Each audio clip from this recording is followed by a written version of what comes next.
الصبح بدا من طلعته.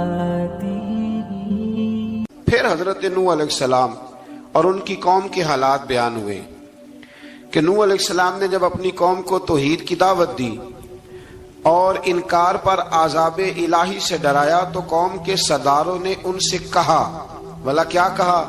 کہنے لگے آپ تو ہم جیسے بشر ہیں، تو ہماری طرح ہی ہیں آپ، اور آپ کے پیروکار پسماندہ یعنی غریب لوگ ہیں اور کم عقل لوگ ہیں.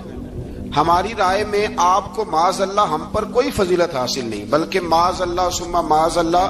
کہنے لگے آپ تو جھوٹے ہیں، اللہ کے نبی کو کہہ رہے ہیں معاذ اللہ، استغفر اللہ. نوح علیہ السلام نے جواب دیا کہ میں اپنے رب کی جانب سے واضح دلیل رکھتا ہوں اور اس نے مجھے رحمت سے نوازا ہے، لیکن تم میرے مقام کو سمجھنے کی صلاحیت نہیں رکھتے، تم اتنی صلاحیت رکھتے نہیں ہو. اور پھر ارشاد فرمایا کہ میں تم سے دعوت حق کے صلے میں کسی اجر کا طلبگار نہیں ہوں اور نہ ہی میں اہل ایمان کو اپنے پاس سے دھتکارنے والا ہوں، اور میں نے یہ دعویٰ بھی نہیں کیا کہ میرے پاس اللہ کے خزانے ہیں، اور نہ میں از خود غیب جاننے والا ہوں، اور نہ ہی میں یہ کہتا ہوں کہ میں فرشتہ ہوں، نہ میں یہ کہتا ہوں کہ جن لوگوں کو تم اپنی نظروں میں حقیر جانتے ہو اللہ انہیں خیر سے نہیں نوازے گا. فرمایا یہ ٹھیک ہے کہ اللہ بشروں میں سے رسول بناتا ہے، پر جسے بناتا ہے پھر اسے بڑی شانیں عطا فرماتا ہے.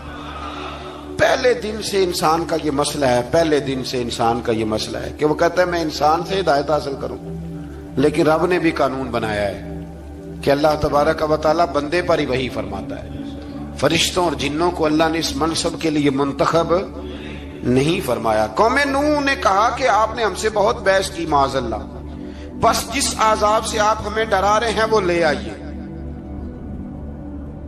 تو نوح علیہ السلام نے کہا کہ اللہ چاہے گا تو تم پر عذاب بھی آ جائے گا. آیت نمبر 37 سے 47 میں بتایا کہ اللہ تعالیٰ کی طرف سے نوح علیہ السلام کو حکم ہوا کہ ہماری نگرانی میں اور ہماری وحی کے مطابق آپ کشتی بنائیے اور ظالموں کے بارے میں ہم سے کوئی بات نہ کریں. حضرت نوح کی خواہش تھی کہ یا اللہ انہیں بھی معاف کر دے. فرمایا یہ ظالم ہے تو میرے نبی ان کے بارے میں مجھ سے کوئی بات نہ کریں، وہ ضرور غرق ہو جائیں گے. پھر وہ کشتی بنانے لگے اور جب ان کی قوم کے سردار ان کے پاس سے گزرتے تو ان کا مذاق اڑاتے. یہ آپ کیا کر رہے ہیں؟ آج بھی وزیر مشیر بڑے بڑے لوگ اللہ ماشاءاللہ دینداروں کا مذاق اڑاتے نہیں؟ اڑاتے ہیں کہ نہیں اڑاتے مذاق؟ یہ کن کا طریقہ ہے؟ یہ تو قرآن مجید کہہ رہا ہے کہ حضرت نوح کی قوم جو کافر تھی ان کا طریقہ ہے اہل ایمان کا مذاق اڑانا. تو وہ مذاق اڑانے لگے. نوح علیہ السلام نے کہا کہ وہ وقت آنے والا ہے کہ جب تمہارا مذاق اڑایا جائے گا اور تمہیں پتہ چل جائے گا کہ رسوا کن عذاب کس پر آئے گا. اللہ تعالیٰ نے فرمایا جب ہمارا حکم عذاب آ پہنچا اور تندور ابلنے لگا، تندور سے آگ نکلا کرتی ہے، پانی نہیں نکلا کرتا. اور نوح علیہ السلام کی قوم پر جب عذاب آیا تو پانی تندور سے نکلا، تندور سے اللہ نے پانی نکالا، جہاں سے پانی نکلا نہیں کرتا. تندور ابلنے لگا. اللہ اکبر. تو اللہ تبارک و تعالیٰ نے فرمایا تو ہم نے نوح علیہ السلام سے کہا کہ آپ خود اور اپنے گھر والوں کے ساتھ اس کشتی میں سوار ہو جائیں اور اہل ایمان کو بھی سوار کر لیں اور ہر چیز کے جوڑے یعنی نر اور مادہ کو سوار کر لیں. اور ان کے ساتھ ایمان والے بہت کم تھے. حضرت نوح علیہ السلام دعائیں پڑھتے ہوئے سوار ہو گئے. پھر کیا ہوا؟ کشتی انہیں پہاڑوں جیسی موجوں میں لے جا رہی تھی کہ نوح علیہ السلام الگ کھڑے ہوئے اپنے بیٹے سے فرمانے لگے بیٹے ہمارے ساتھ کشتی میں سوار ہو جا اور کافروں کے ساتھ نہ رہو. اس نے یعنی نوح علیہ السلام کے بیٹے نے کہا کہ میں آپ کے ساتھ نہیں بیٹھوں گا، ابھی کوئی پہاڑ آئے گا تو میں پہاڑ کی پناہ لے لوں گا. اگر کسی نیک آدمی کا بیٹا کبھی غلط نکل آئے تو اس کا مطلب یہ نہیں کہ اس نے تربیت ٹھیک نہیں کی. ہاں یہ اعتراض چھوڑ دیں، اس لیے کہ نوح علیہ السلام کا بیٹا کافر ہو گیا اور جب سیلاب نظر آیا تو اس سے کہا کہ آجا سوار ہو جا، تو کہنے لگا میں نہیں بیٹھوں گا، میں تو کسی پہاڑ کی پناہ لے لوں گا اور میں اس کے اندر چھپ جاؤں گا اور وہ پہاڑ مجھے پانی سے بچا لے گا. نوح علیہ السلام نے کہا آج اللہ کے حکم کے سوا کوئی بچانے والا نہیں ہے سوائے اس کے جس پر اللہ رحم فرمائے۔ پھر ان دونوں کے درمیان موج حائل ہو گئی، ایسے ایک موج اٹھی اور حضرت نوح کا بیٹا ڈوب گیا۔ اور جب حضرت نوح کا بیٹا ڈوبا، اللہ کی طرف سے حکم ہوا اے زمین اپنا پانی نگل لے، اے آسمان تھم جا، پانی خوش ہو گیا۔ اللہ کا فیصلہ نافذ ہو گیا اور کشتی کوہ جودی پر ٹھہر گئی۔ نوح علیہ السلام نے اللہ سے التجا کی، کیا میرے پروردگار میرا بیٹا اور میرے اہل سے ہے، اور تیرا وعدہ سچا ہے کہ تم میرے اہل کو بچا لے گا۔ اللہ نے فرمایا نوح وہ آپ کے اہل میں سے ہے ہی نہیں، وہ آپ کے اہل میں سے ہے ہی نہیں۔ اہل میں سے وہ ہوگا جو آپ کے طریقے پہ چلے گا، جو طریقے پہ نہ چلے وہ نسل میں سے ہے ہی نہیں، وہ ختم ہو گئی بات۔ اللہ اکبر۔ اس کے اعمال ٹھیک نہیں، جس بات کی حقیقت کا آپ کو معلوم نہ ہو اس کے بارے میں سوال نہ کریں۔ تو نوح علیہ السلام نے اللہ تعالیٰ سے اپنی اس اجتہادی خطا پر مغفرت اور رحم کی دعا کی۔ پھر طوفان نوح تھم جانے کے بعد وہ سلامتی کے ساتھ اتر گئے۔ اجتہادی خطا، میں نے ایک لفظ بولا ہے، یہ اجتہادی خطا کا مطلب یہ ہے کہ بعض اوقات انبیاء سے ایسی باتیں سرزد ہو جاتی ہیں کہ جو تعلیم امت کے لیے ضروری ہوتی ہیں، تاکہ لوگوں کو پتہ چل جائے کہ اللہ کی بارگاہ میں توبہ کیسے کرنی۔ اگر وہ لوگ توبہ نہ کرتے تو ہمیں توبہ کے طریقے سمجھ میں، یعنی ان سے اجتہادی خطا ہو گئی، کہنے میں کرنے میں کوئی ایسی بات ہو گئی جو بظاہر اللہ تعالیٰ کی رضا والی، تو فوراً معافی مانگ لیتے تھے۔ لیکن اب امتی اٹھ کے کہے کہ نبی گناہ گار ہے معاذ اللہ۔ حضرت آدم نے دعا مانگی تھی نا، ربنا ظلمنا انفسنا، اے اللہ ہم نے اپنی جانوں پر ظلم کیا۔ انہوں نے کہا تھا تو اگر کوئی بندہ حضرت آدم کو ظالم کہے گا تو کافر ہو جائے گا، تو اگر وہ کہے کہ وہ تو خود کہہ رہے ہیں، ایک بندہ اڑ جاتا ہے، کہتے ہیں تو خود کہہ رہے ربنا ظلمنا، تو خدا کے بندے وہ اللہ کے نبی ہیں، وہ رب سے کہہ رہے ہیں، وہ عاجزی کے طور پر کہہ رہے ہیں۔ کچھ لوگ اڑ جاتے ہیں، کہتے ہیں خود حضور نے کہا ہے جی انا بشر مثلکم، میں تمہاری طرح کا بشر ہوں، خود نبی پاک نے کہا ہے۔ عجیب بیوقوف بندے ہو، نبی کریم تو کہہ سکتے ہیں پر امتی اٹھ کے نہیں کہہ سکتا۔ اس نے تو کہنا ہے وہ حبیب اللہ ہے، اس نے تو کہنا ہے وہ قیامت میں شفاعت کرنے والے ہیں، امتی نے تو کہنا ہے وہ سارے نبیوں کے سردار ہیں، وہ امام الانبیاء ہیں۔ امتی وہ لفظ ادا کرے گا جو اس کے بنتے ہیں۔ اب کوئی بندہ اٹھ کے کہہ دے، دیکھے نا ایک بہت بڑا عالم تقریر کرتے ہوئے کہے جی میں تو ان پڑھ آدمی ہوں، تو اس کا شاگرد کہے کہ استاد جی قسم اٹھائے ہاں آپ نے تقریر میں کہا نہیں میں ان پڑھ ہوں، آپ تو ان پڑھ ہے، تو یہ بات ادب ہے کہ بے ادبی ہے؟ چلیں اس سے آگے چلتے ہیں، یہ بھی ذرا مشکل سے سمجھ میں آئے گی۔ ایک اور بات جو جلدی سمجھ میں آ جائے گی، ایم این اے جب اعلان کرتا ہے، تقریر کرتا ہے، الیکشن لڑتا ہے تو کہتا نہیں میں قوم کا خادم ہوں، کہتے ہیں نا کہ میں قوم کا خادم سے آپ کیا کچھ کراتے ہو؟ سارے کام کراتے ہیں نا۔ خادم کو بندہ یہ بھی کہہ لیتا ہے کہ جھاڑو دے دے گلی میں، کہتے ہو کہ نہیں کہتے؟ تو اس نے بھی تو سپیکر میں کہا میں خادم ہوں، کہو اس سے کہ جھاڑو دے گلی میں آ کے، پھر پتہ کیا حال ہوگا؟ جھاڑو تو نہیں آئے گا اور ہو سکتا ہے کچھ ہے آ جائے۔ تو اس لیے اب کوئی بندہ کہ جی انہوں نے خود کہا ہے، تو ایک کچھ پوری جماعت ہے لوگوں کی جو بات کو سمجھتی نہیں، کہتے ہیں خود کہا ہے میں بشر ہوں، انہوں نے خود کہا میں غیب نہیں جانتا، انہوں نے خود کہا میرے پاس خزانہ کوئی نہیں، انہوں نے خود کہا میرے پاس کوئی شے نہیں۔ تو اس لیے آپ سمجھیں کسی کے لفظوں پر اگر آپ گرا لگا کے بیٹھیں گے تو پھر اس سے بے ادبی ہوگی۔ تو نوح علیہ السلام نے اللہ سے اپنی اجتہادی خطا کی معافی مانگی۔ اب حضرت نوح کو کوئی خطا کار کہے گا تو بہت بڑا مجرم بن جائے گا، اس لیے کہ وہ اللہ کے نبی ہیں۔ آیت نمبر 50 میں قوم عاد کا ذکر ہے اور ان کی طرف دعوت توحید دینے کے لیے اللہ تعالیٰ نے حضرت ہود علیہ السلام کو بھیجا۔ ہود علیہ السلام نے قوم سے کہا کہ میں تم سے کسی چیز کا اجر طلب نہیں کروں گا، میرا اجر میرے اللہ کی بارگاہ میں ہے، پاس تم اپنے رب سے بخشش مانگو، پھر اس کی بارگاہ میں توبہ کرو، اللہ تعالیٰ تم پر موسلا دار بارش برسائے گا اور تمہاری قوت میں اضافہ فرمائے گا۔ قوم عاد نے دعوت حق کو رد کیا اور ایمان نہ لائے، بلکہ ہود علیہ السلام پر طنز کیا۔ وہ کہنے لگے کہ ہمارے تو معبودوں نے، ہمارے بتوں نے معاذ اللہ آپ کو پاگل بنا دیا ہے، آپ کو مجنون بنا دیا ہے، الٹا حضرت ہود کو کہنے لگے، اس لیے آپ ایسی باتیں کرتے ہیں۔ ہود علیہ السلام نے کہا میں اللہ کو گواہ بناتا ہوں اور تم بھی گواہ رہنا کہ میں تمہارے شرک سے بری ہوں اور میں اللہ پر توکل کرتا ہوں اور میں نے رسالت کا حق ادا کر دیا ہے۔ آیت نمبر 58 میں اللہ تعالیٰ نے فرمایا جب ہمارے عذاب کا وقت آ گیا تو ہم نے اپنی رحمت سے ہود اور ان کے ساتھ مومنوں کو نجات عطا کی۔ قوم عاد نے اللہ کی نشانیاں اور رسولوں کو جھٹلایا اور دنیا اور آخرت میں لعنت کے حقدار ہوئے۔ آیت نمبر 61 میں پھر سے حضرت صالح علیہ السلام اور ان کی قوم سمود کے حالات کو بیان کیا گیا۔ حضرت صالح نے کہا ہے میری قوم اللہ وحدہ لا شریک کی عبادت کرو، اس سے بخشش طلب کرو، اس کی بارگاہ میں توبہ کرو، اس نے تمہیں زمین سے پیدا کیا ہے، اس پر آباد کیا ہے۔ جواب دیا ہے صالح ہمارے آباء و اجداد کے معبودوں کی عبادت کو روکنے سے پہلے ہمیں آپ سے بڑی امیدیں تھیں اور اب آپ ہمیں روکنے لگ گئے ہیں باپ دادا کے دین سے، لیکن اب ہمیں آپ کی دعوت کے بارے میں شکوک ہیں۔ صالح علیہ السلام نے اپنی قوم سے کہا کہ یہ اللہ کی اونٹنی ہے اور یہ تمہارے لیے نشانی ہے، اسے چرنے کے لیے آزاد چھوڑ دو اور اسے تکلیف نہ دینا۔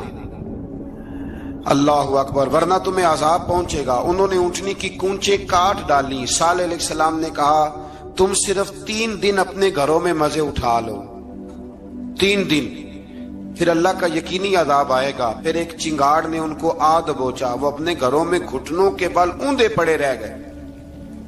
صرف صالح علیہ السلام ان کے ساتھ اہل ایمان اس عذاب سے بچے۔ یہ 3 قوموں کا ذکر ہو گیا، نوح علیہ السلام کی قوم کا بھی، ہود علیہ السلام کی قوم کا بھی، اور حضرت صالح علیہ۔ آگے اللہ تبارک و تعالیٰ نے آیت نمبر 69 میں اس بات کا بیان فرمایا کہ حضرت ابراہیم علیہ السلام کے پاس فرشتے بشری شکل میں آئے، انسانی شکل۔ انہوں نے اجنبی مہمانوں کے لیے بچڑے کا بھونا ہوا گوشت تیار کرایا۔ آپ یقین کریں کچھ باتیں لوگ ایسی بیان کرتے ہیں کہ جن کو نہ سن کے بندے کا دل کرتا ہے کہ اس بندے کو بتائیں کہ یار یہاں تو دین سارا پڑھ۔ ایک صاحب مجھے کہنے لگے جی میں ایک پیر صاحب کے پاس گیا تھا تو بڑی مرغن غذائیں تھیں، انہوں نے میری بڑی خدمت کی پر مجھے نہیں اچھا لگا، پیروں کو چاہیے سادی روٹی رکھیں۔ میں کہ تو پیراں واسطے لسٹ بنا خاں انہوں نے کس طرح نہ ہونا چاہیے۔ یہ بہت بڑی مصیبت ہے۔ اگر آپ سادہ کھانا کھلا دیں تب بھی اعتراض ہے، اچھا کھلا دیں کہنے رولا ہے کوئی پیر چوکھے مالدار، دونوں طرف سے مسئلہ۔ تو کہنے لگا جی نہیں پیروں کا کیا کام ہے، وہ کڑائیاں اور وہ سارے۔ تو پھر میں نے انہیں کہا کہ آپ اس طرح کریں، گھر جا کے نا تو 12ویں سپارے کی تلاوت کریں۔ حضرت ابراہیم نے اپنے مہمانوں کے لیے بھونا ہوا کھانا تیار فرمایا تھا۔ تو آپ کیا کہیں گے کہ حضرت ابراہیم درویش نہیں تھے؟ عجیب بات ہے بھائی، آپ ہر بات میں اڑ جاتے ہیں۔ دین ہم نے وہ لینا ہے جو اللہ کا قرآن ہمیں دیتا ہے اور رسول اللہ کی حدیث ہمیں دیتی ہے۔ جب انہوں نے دیکھا کہ مہمان کھانے کی طرف ہاتھ نہیں بڑھا رہے تو ان کو ڈر محسوس ہوا حضرت ابراہیم کو۔ فرشتوں نے کہا کہ ہمیں قوم لوط علیہ السلام کے عذاب کے لیے بھیجا گیا ہے۔ حضرت ابراہیم کی بیوی کھڑی تھی، اس پر وہ مسکرائیں تو فرشتوں نے اللہ کی طرف سے انہیں حضرت اسحاق علیہ السلام اور اس کے بعد حضرت یعقوب علیہ السلام کی بشارت عطا۔ اسحاق علیہ السلام حضرت ابراہیم کے بیٹے ہیں اور یعقوب علیہ السلام پوتے ہیں، اور یعقوب علیہ السلام کے بیٹے یوسف علیہ السلام۔ ہاں اللہ اگر چاہے تو 7 نسلوں میں نبوت رکھ دیتا ہے اگر اس کی منشا ہو۔ تو حضرت یعقوب کی بشارت دی۔ انہوں نے حیرت سے کہا کہ ہم دونوں میاں بیوی تو بوڑھے ہیں، اس عمر میں اولاد کیسے ہوگی؟ تو فرشتوں نے جواب دیا اے ابراہیم کے گھر والو، تم پر اللہ کی رحمتیں اور برکتیں ہوں، اللہ کی قدرت پر تمہیں کیوں تعجب ہے؟ اللہ فرماتا ہے کہ بیٹے کی بشارت سن کر ابراہیم کا خوف دور ہو گیا اور پھر وہ قوم لوط کے بارے میں گفتگو کرنے لگے۔ ابراہیم بہت بردبار، اللہ سے آہوزاری کرنے والے اور اس کی طرف رجوع کرنے والے تھے۔ اللہ تعالیٰ نے حضرت ابراہیم علیہ السلام کو فرمایا اے ابراہیم اس گزارش سے آپ گریزہ رہیں، اس کا یقینی فیصلہ ہو چکا ہے اور ان پر نہ ٹلنے والا عذاب نازل ہو کے رہے گا۔ وہ کیا گناہ کرتے تھے؟ لوط علیہ السلام کی قوم کو میں نے بتایا تھا، مرد مردوں سے بدفعلی کرتے۔ تو حضرت ابراہیم نے بھی عرض کی، بار بار گزارش کی، بحث کی کہ اللہ مہربانی فرما ان کا عذاب۔ آپ دیکھیں نبیوں کے حوصلے کتنے بڑے ہیں۔ قومیں تنگ کرتی ہیں اور طرح طرح کی باتیں کرتی ہیں اور پیغمبر پھر بھی کہتے ہیں یا اللہ مہربانی فرما، اے اللہ ان سے عذاب۔ آیت نمبر 77 میں حضرت لوط علیہ السلام کی قوم کی بدعمالیوں اور لوط علیہ السلام کے اپنی قوم کو بدعمالیوں کے باعث فرشتوں کی آمد، قوم کے بدعمال لوگوں کے دوڑ کر آنے اور حضرت لوط کو ان کے سمجھانے اور ان کے انکار پر مضطرب ہونے کا ذکر ہے، جس پر فرشتوں نے حضرت لوط کو تسلی دی کہ آپ فکر نہ کریں، ہم آپ کے رب کے فرشتے ہیں، یہ آپ اور ہم تک نہیں پہنچ سکیں گے۔ آپ رات کے آخری حصے میں قوم کی طرف توجہ کیے بغیر ہجرت فرما لیں، اس لیے کہ صبح کے وقت ان پر عذاب آئے گا۔ جب اللہ کا عذاب آیا تو اس نے بستی کے اوپر کے حصے کو نیچے کر دیا اور قوم لوط کے اوپر اللہ کی طرف سے لگاتار نشان زدہ پتھر برسائے گئے، لگاتار پتھر آئے۔ آیت نمبر 84 میں اللہ تعالیٰ نے حضرت شعیب علیہ السلام اور ان کی قوم کا ذکر فرمایا ہے اور ان کے جرائم کو بیان کیا گیا ہے۔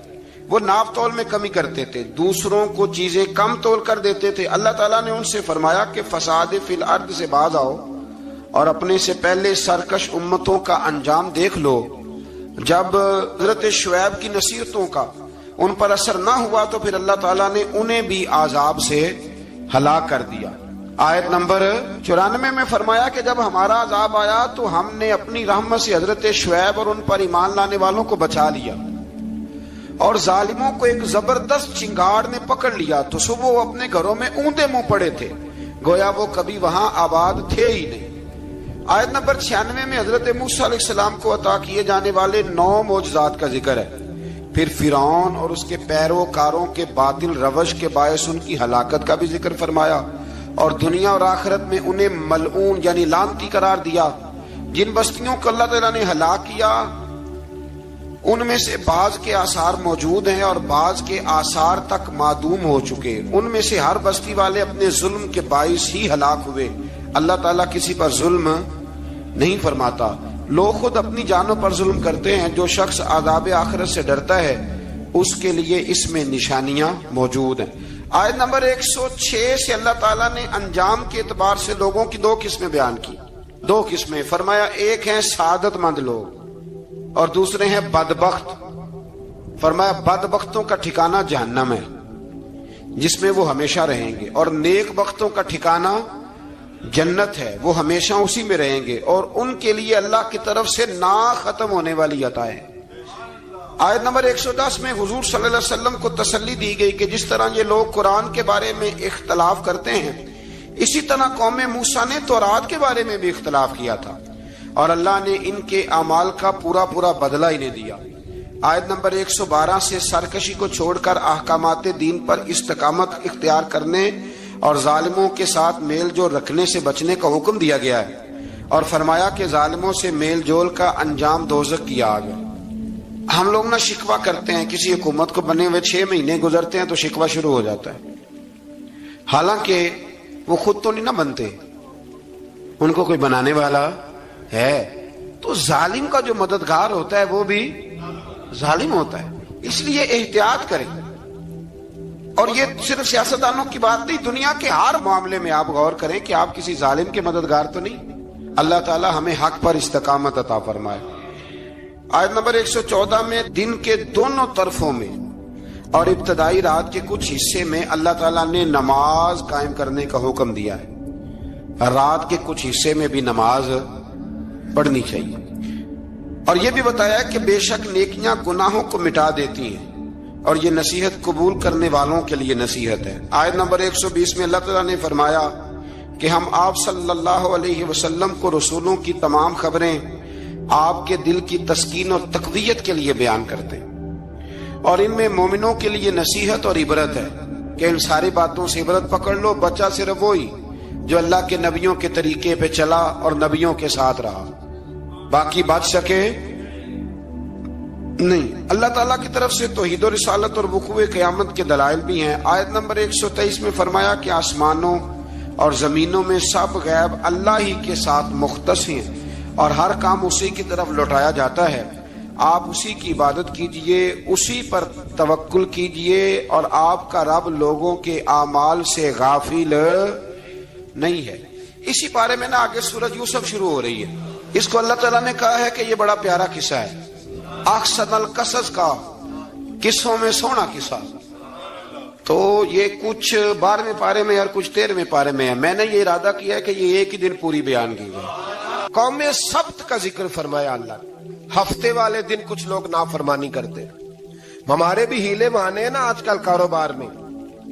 تو اسی سپارے کی آیت نمبر 65 کے اندر اللہ تعالیٰ نے حضرت داؤد کی قوم کا ذکر کیا کہ اللہ نے انہیں حکم دیا تھا کہ ہفتے والے دن مچھلیاں نہیں پکڑنی. تو وہ کہتے تھے چلو ہاتھ لگا کے نہیں پکڑنی, ہاتھ لگا کے. وہ ہمارے لوگ ہیلے بہانے تلاش کر لیتے ہیں نا.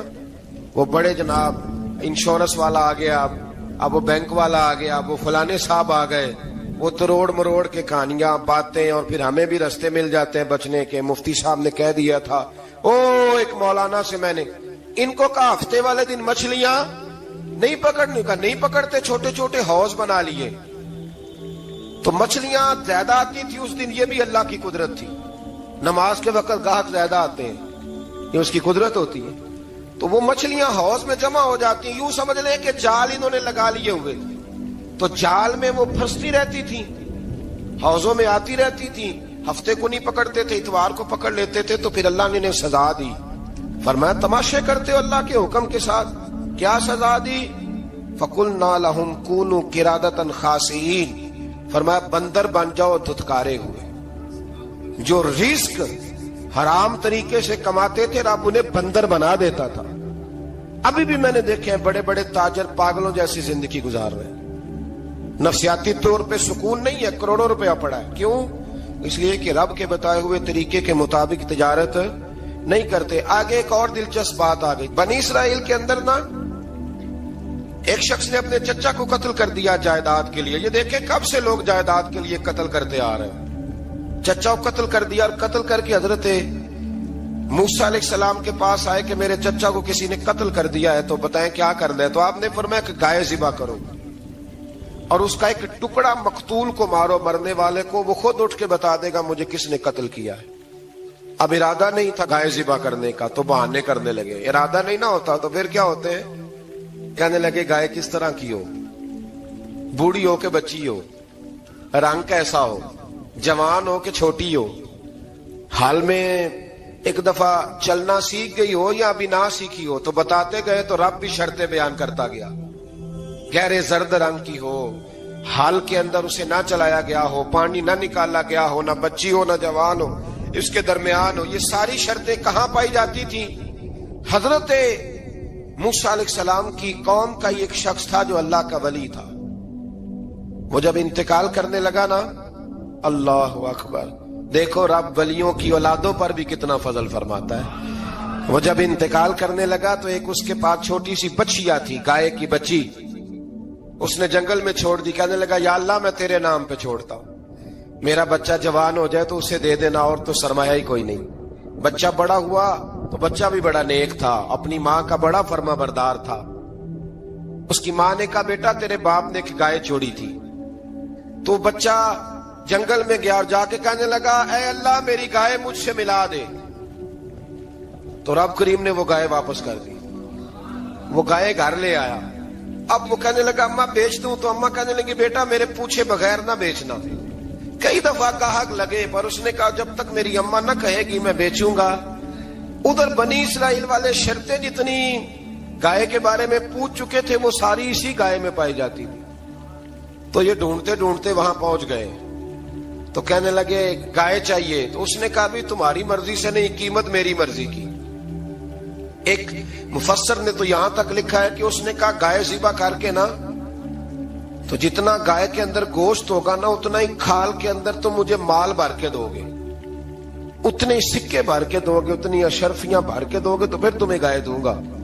تو پھر یہ گائے انہیں ملی اور یہ گائے لے کر کے آئے. زیادہ سوالات نہ کرتے تو زیادہ الجھتے نہ. ہم بھی دین کے معاملے میں بڑے سوال جواب کرتے ہیں, اتنا سوال کریں جتنی اس کی ضرورت ہے. ان لوگوں نے سوالات زیادہ کیے تو پھر الجھ زیادہ گئے. تو میرے بھائی اس کا ذکر بھی اللہ تبارک و تعالیٰ نے پہلے پارے کے اندر بیان فرمایا. پھر اللہ کریم نے فرمایا کہ کچھ ایسے لوگ بھی ہیں یہودیوں میں سے جن کا دعویٰ ہو گیا ہے کہ ہم اللہ کے بڑے پیارے ہیں. فرمایا یہ صرف ان کے منہ کی باتیں ہیں, یہ تو قیامت میں پتہ چلے گا نا کہ اللہ کا پیار کس کے ساتھ زیادہ ہے. اور پھر یہ بھی یہودیوں نے دعویٰ کیا ہے. اسی پارے میں اللہ فرماتے ہیں کہ ان کا دعویٰ ہے کہ ہم اللہ کے بڑے پیارے ہیں, جنت میں ہم ہی جائیں گے. تو اللہ فرماتے ہیں پھر مرنے کی دعا تو کرو.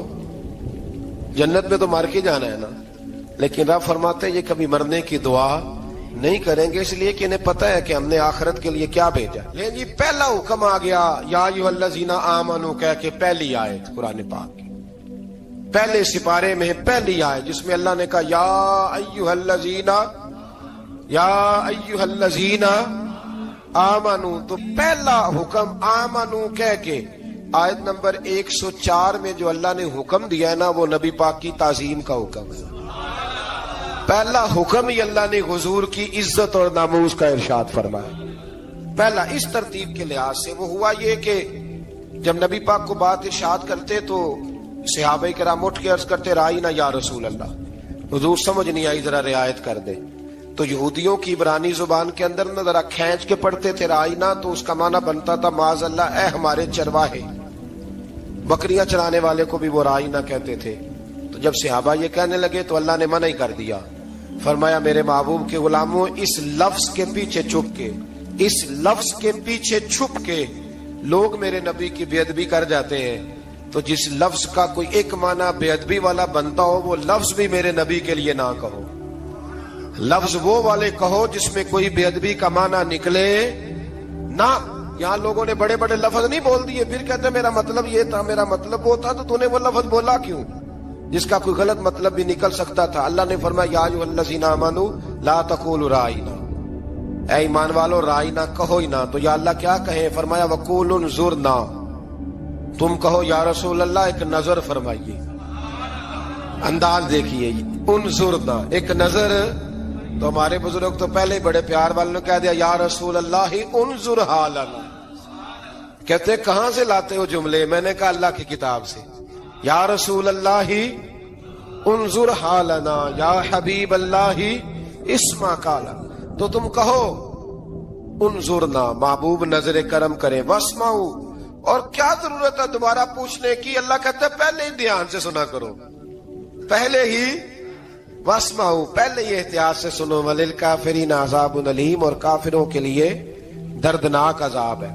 لے جی اسی پارے میں اللہ تبارک و تعالیٰ نے پھر اہل یہود کا ذکر کیا، تو یہود کہنے لگے کہ ہم حضرت ابراہیم کے ماننے والے ہیں، تو اللہ کریم نے وہ بھی ذکر کیا کہ میں نے تو ابراہیم کو آزمایا ہے، وَإِذِ ابْتَلَىٰ إِبْرَاهِيمَ رَبُّهُ بِكَلِمَاتٍ فَأَتَمَّهُنَّ، ہم نے ابراہیم کو کچھ چیزوں سے آزمایا ہے، وہ ہماری آزمائش پہ پورے اترے۔ قَالَ إِنِّي جَاعِلُكَ لِلنَّاسِ إِمَامًا، تو پھر ہم نے انہیں کہا کہ ہم آپ کو پوری دنیا کا امام بنائیں گے۔ وہ آزمائش کیا تھی؟ آگ میں جانا بھی آزمائش، بیٹے کا نہ ہونا بھی آزمائش، بیٹا ہوا تو پھر اسے وادی غیر ذی زرع میں چھوڑ کے آنا بھی آزمائش، بڑا ہوا تو پھر ذبح کرنا بھی آزمائش۔ فرمایا جہاں جہاں آزمایا ہے نا، ابراہیم ہماری آزمائش میں پورے اترے۔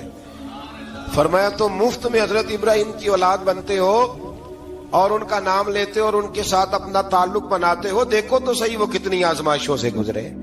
تو اس کا بھی اللہ نے اسی میں ذکر فرمایا۔ اور پھر وہ بات کرتے تھے حضرت یعقوب کی اور حضرت اسحاق کی، تو فرمایا وہ تو ہمارے اتنے خاص بندے تھے کہ وصال کا وقت بھی انہوں نے اپنی اولادوں کو نصیحت فرمائی تھی کہ اللہ کی توحید پہ قائم رہنا، اس کا ذکر بھی اللہ نے اسی پارے میں بیان فرمایا۔ اور جو حضرت ابراہیم اور جناب اسماعیل نے کعبہ تعمیر کیا تو اس کا ذکر بھی اللہ تعالیٰ نے اسی پارے میں فرمایا۔ فرمایا جب وہ کعبہ بنا رہے تھے تو کہہ رہے تھے ربنا تقبل منا، کہہ رہے تھے اے اللہ بنا ہم نے دیا ہے پر مہربانی فرما ہم سے قبول فرما لے۔ تو جو آیہ کریمہ آخر میں عرض کرنا چاہتا ہوں اس پر بھی تھوڑی توجہ فرمائیں گے تو بات بڑی نکھر کے باہر آئے گی۔ یہ 16ویں رکوع کے اندر اللہ نے پھر یہود کا اور عیسائیت کا ذکر فرمایا، تو اللہ کریم نے ایک بات ارشاد فرمائی، یہودیوں کے ہاں جب کوئی بچہ پیدا ہوتا تھا پیلے رنگ کے ساتھ اس کو رنگتے تھے، یا کوئی خاص رنگ تھا ان کا، بچہ پیدا ہوتا تو اس پر وہ رنگ چڑھاتے کہ یہ جی ہمارے مذہب کا رنگ ہے۔ ہمارے ہاں بھی رسمیں ہیں نا اپنی اپنی، معاذ اللہ اپنی اپنی نہیں ہونی چاہیے، اللہ رسول کا حکم ہونا چاہیے۔ تو یہودیوں کے ہاں بچہ پیدا ہوتا تو ایک خاص رنگ چڑھاتے، عیسائیوں کے ہاں پیدا ہوتا تو وہ بھی ایک خاص رنگ چڑھاتے۔ تو مسلمانوں کے ہاں بچے پیدا ہوئے تو انہوں نے بھی توجہ کی کہ یہ کیا ہو رہا ہے، تو رب کریم نے فرمایا صبغۃ اللہ، رنگ اللہ کا ہی ہے، ومن احسن من اللہ صبغا، اور فرمایا اللہ کے رنگ سے زیادہ خوبصورت کس کا رنگ ہو سکتا ہے؟ اللہ کا رنگ کیا ہے؟ لا الہ الا اللہ محمد الرسول اللہ صلی اللہ علیہ، فرمایا نیلے پیلے کالے رنگ نہ چڑھاؤ، اپنے ذہن پر توحید و رسالت کا رنگ چڑھاؤ، یہ سب سے بہترین رنگ ہے۔ اگر تمہارے ذہنوں پر رب رسول کی توحید کا رنگ چڑھ گیا تو یہ وہ والا رنگ ہے، پھر تمہیں کسی اور رنگ کی طرف جانے کی ضرورت نہیں پڑے گی۔ تو فرمایا رنگ وہ پیدا کرو جو توحید کا ہے، رسالت کا ہے، اس رنگ کی توجہ کرو۔ قرآن مجید کے اس پارے میں اللہ کریم نے مختلف باتیں بیان کر کے آخری رکوع میں یہ جو رنگ کا ذکر فرمایا نا، تو یہ لگتا ہے پورے پارے کا خلاصہ ہے کہ رب کریم نے فرمایا اصل بات یہ ہے کہ تمہاری سوچوں پہ رب رسول کی توحید و رسالت کا رنگ ہونا چاہیے۔ وہ ایک دفعہ مسلمہ کذاب بے ایمان کہنے لگا میں نے بنا لیا ہے قرآن پاک کا جواب، معاذ اللہ۔ جواب کیا بنایا؟ وہ سورت ہے نا القاریہ تو ملکاریہ، وما ادراک ملکاریہ، کھڑکھڑانے والی کیا ہے؟ کھڑکھڑانے والی تمہیں کیا پتا کیا ہے کھڑکھڑی؟ قیامت کا ذکر ہے۔ کہنے لگا میں نے اس کی ایسی صورت بنا لیا، تو کیا بنایا؟ الفیل ملفیل، وما ادراک ملفیل۔ کہنے لگا ہاتھی، تمہیں کیا پتا کیا ہاتھی؟ تم کیا جانو کیا ہاتھی؟ تو پاس جو اس کے اپنے بیٹھے تھے نا چیلے، وہ کہنے لگے چپ کر جا، سارے زمانے کو پتا ہاتھی کیا ہوتا ہے۔ تو پاگل ہے، اس کے دو کان ہوتے ہیں، ایک سونڈ ہوتی ہے، چار اس کے پیر ہوتے ہیں۔ بیوقوف آدمی قرآن کا مقابلہ کرنا ہے تو وہ چج کے ساتھ کر، پاگلوں کی طرح مقابلہ کرے گا، جوتے کھائے گا بھی، ہمیں بھی پڑھوائے گا۔ تو قرآن مجید کا کوئی مقابلہ کر سکا؟ تو اس آیہ مبارکہ میں اللہ نے کافروں کو یہ کہا اگر مقابلہ نہیں کر سکتے تو پھر اللہ سے ڈرو، ورنہ دوزخ میں ڈالے جاؤ گے، وہ جس کا ایندھن آدمی اور پتھر ہے، اور بنائی بھی کافروں کے لیے گئی ہے۔ اعدت للکافرین، جہنم کس کے لیے بنائی گئی ہے؟ کافروں اور منافقوں کے لیے۔ مسلمانوں کے لیے بنائی گئی، مسلمان مرضی سے چھلانگے لگائیں تو ان کی موج ہے، ورنہ ان کے لیے جہنم، ان کے لیے اللہ نے جنت بنائی ہے۔ اور یہ بات کرتے ہی رب کریم نے فرمایا اے محبوب علیہ الصلوۃ والسلام، مومنوں کو خوشخبری دے دیں کہ اللہ نے ان کے لیے جنت بنائی ہے، اس میں باغات ہیں، انہیں رزق دیا جائے گا کھانے کے لیے، اور اس میں انہیں پاکیزہ بیویاں دی جائیں گی، اور پھر وہ اس میں ہمیشہ رہیں گے، انہیں اس سے نکالا نہیں جائے گا۔ آگے جو آیات کریمہ ہے نا، اس کے اندر اللہ تبارک و تعالیٰ نے فرمایا ہے کہ اللہ حیا نہیں کرتا سمجھانے کے لیے، مچھر کی مثال بھی دینی پڑے۔ فرمایا قرآن سے کچھ لوگ ہدایت حاصل کرتے ہیں اور کچھ گمراہ ہو جاتے ہیں۔ جب لوگ اپنی مرضی کی تشریحات چاہتے ہیں تو گمراہ ہوتے ہیں، اور جب قرآن کو رسول اللہ صلی اللہ علیہ وسلم اور امت مسلمہ کی تشریحات کی روشنی میں سمجھتے ہیں تو پھر اللہ ہدایت عطا فرماتا ہے۔ پھر اللہ تبارک و تعالیٰ نے آگے ارشاد فرمایا حضرت آدم کی پیدائش کا واقعہ۔ کچھ مفسرین نے لکھا اللہ نے مشورہ کیا تھا فرشتوں سے، وَإِذْ قَالَ رَبُّكَ لِلْمَلَائِكَةِ إِنِّي جَاعِلٌ فِي الْأَرْضِ خَلِيفَةً، لیکن کچھ مفسرین کہتے ہیں کہ اللہ کو ضرورت نہیں فرشتوں سے مشورہ کرنے کی، اللہ نے فرشتوں سے مشورہ نہیں کیا، بلکہ رب نے انہیں آگاہ فرمایا تھا کہ میں لگا ہوں زمین پہ اپنا نائب بنانے، میں خلافت دینے لگا ہوں زمین پہ۔ اب یہ تو دینے والی کی مرضی ہے نا، اس نے کس کو دینی ہے، یہ تو دینے والے کی مرضی ہے نا اس نے۔ تو کچھ لوگ کہتے ہیں کہ دینے والے سے زیادہ ہمیں پتہ ہے۔ تو فرشتوں کو بھی یہ اجتہادی خطا ہو گئی، کہنے لگے یا اللہ اسے نہ بنانا، یہ فساد کرے گا، یہ خون ریزیاں کرے گا۔ تو اللہ نے فرمایا جو میں جانتا ہوں وہ تم، اللہ اکبر۔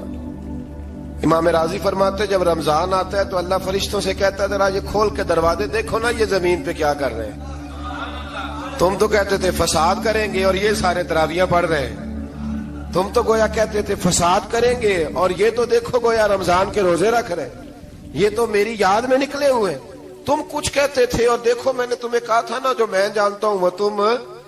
اللہ نے پھر حضرت آدم علیہ السلام کو تمام زمانے کے علوم عطا کیے، علم سکھا لیا۔ تو فرشتوں سے کہا تم بھی ان چیزوں کے نام بتاؤ، تو وہ بتا سکے نہیں۔ اللہ نے فرمایا اب اس طرح کرو آدم کو سجدہ کرو، سب نے سجدہ کیا سوائے، وہ کہنے لگا یا اللہ صرف تجھے ہی کرنا ہے، کرنا بھی صرف اللہ کو چاہیے، پر رب کے آگے بھی جھکنا چاہیے، اور جس کے سامنے رب جھکائے نا وہاں بھی۔ اور یہ جو عاجزی ہے نا، یہ جو جھکنا ہے یہ علم کے آگے ہے۔ ہماری مصیبت یہ ہے کہ ہم علم کے آگے بھی گردن جھکانے کو تیار نہیں ہوتے، وہاں بھی ہم خود عالم فاضل بن جاتے ہیں۔ تو فرمایا کہ سب سے کہا سجدہ کرو، سب نے سجدہ کیا سوائے ابلیس کے، تو پھر ہوا کیا؟ وکان من الکافرین، وہ کافروں میں سے ہو گیا۔ پھر اللہ نے حضرت آدم کو اور جناب حوا کو نا مقام دے دیا جنت میں رہنے کے لیے، اور کہا سارا کچھ کھانا، درخت کے قریب نہ جانا۔ ابھی آپ کسی سے کہہ دیں تھوڑا سا کہ پیچھے نہ دیکھنا، یعنی اگر میری سمجھ لیں ادب کی وجہ سے کوئی 1.5 2 منٹ یا 6 منٹ نہیں بھی نہ دیکھے گا تو سوچے گا ضرور کہ پتہ نہیں اب پیچھے کیا ہے، مصیبت کیا ہے۔ یعنی آپ کہہ کے دیکھ لیں کسی کو، پیچھے نہ دیکھنا، فطرت ہے نا انسان کی، وہ جستجو کرتا ہے، کہا اس درخت کے پاس نہ جانا۔ تو حضرت حوا سلام اللہ علیہ کہتے ہیں دل میں خیال رہتا تھا کہ آخر ہے کیا درخت کے پاس۔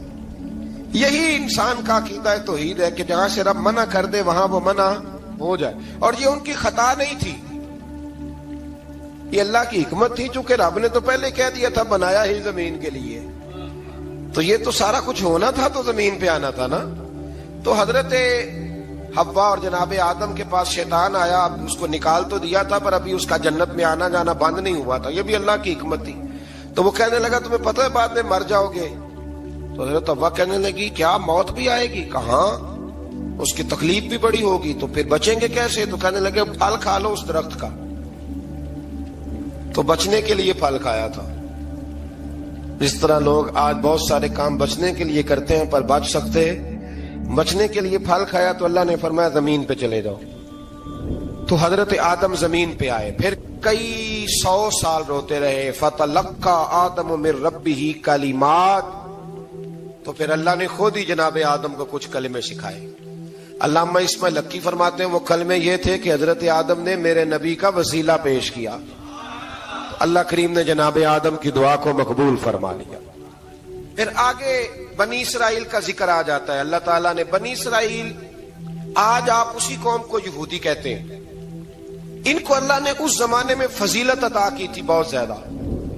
تو عرب کے اندر جب نبی پاک علیہ السلام نے اعلان نبوت کیا تو کچھ لوگوں نے یہ کہہ دیا کہ اگر یہ یہودی کلمہ پڑھ لیں گے تو ہم بھی پڑھ لیں گے۔ تو پھر اللہ نے انہیں یاد کرایا کہ تم اصل میں کیا ہو، تمہیں کلمہ پڑھنا چاہیے۔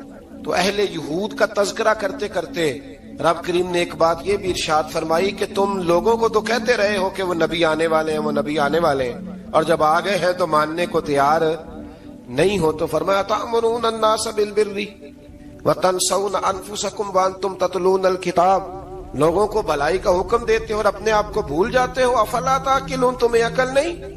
پھر اللہ نے انہیں یہ بھی یاد کرایا کہ یاد کرو وہ زمانہ کہ جب فرعون نے خواب دیکھ لیا تھا کہ کوئی بچہ اس کی سلطنت کو تباہ کرے گا، تو پھر اس نے تمہارے بچوں کو ذبح کرانا شروع کیا اور تمہاری بیٹیوں کو چھوڑتا تھا۔ فرمایا یہ بھی تو تم نے دیکھا، میں نے تمہیں پھر تم سے کہا جہاد کرو قوم عمالقہ کے خلاف، تو مقام طیہ میں جا کے یہ لوگ کہنے لگے ہم سے جہاد نہیں ہوتا۔ اللہ نے انہیں ایک میدان میں قید کر دیا، بڑی دلچسپ بات، قید تو لوگ ہوتے ہیں نا چار دیواری میں، تو اللہ نے بنی اسرائیل والوں کو جب انہوں نے کہا ہم جہاد نہیں کریں گے تو اللہ نے میدان میں قید کر دیا۔ میدان میں، یہ یاد رکھیں، جب انسان اللہ کی نافرمانی کرتا ہے تو اسے ایسی قید ملتی ہے جس کا اس نے تصور بھی نہیں کیا ہوتا۔ ایک میدان ہے مقام طیہ، قید ہو گئے، سارا دن سفر کرتے تھے، سارا دن، تو رات کو تھک کے سوتے تھے، صبح اٹھتے تھے نا جب، تو وہیں ہوتے تھے جہاں کل صبح چلے تھے۔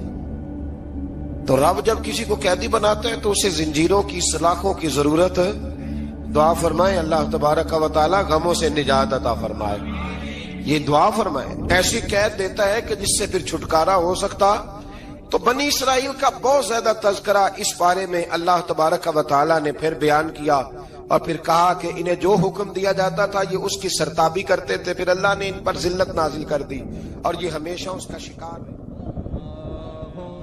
صل علی سیدنا و مولانا محمد، اللہم صل علی سیدنا و مولانا محمد۔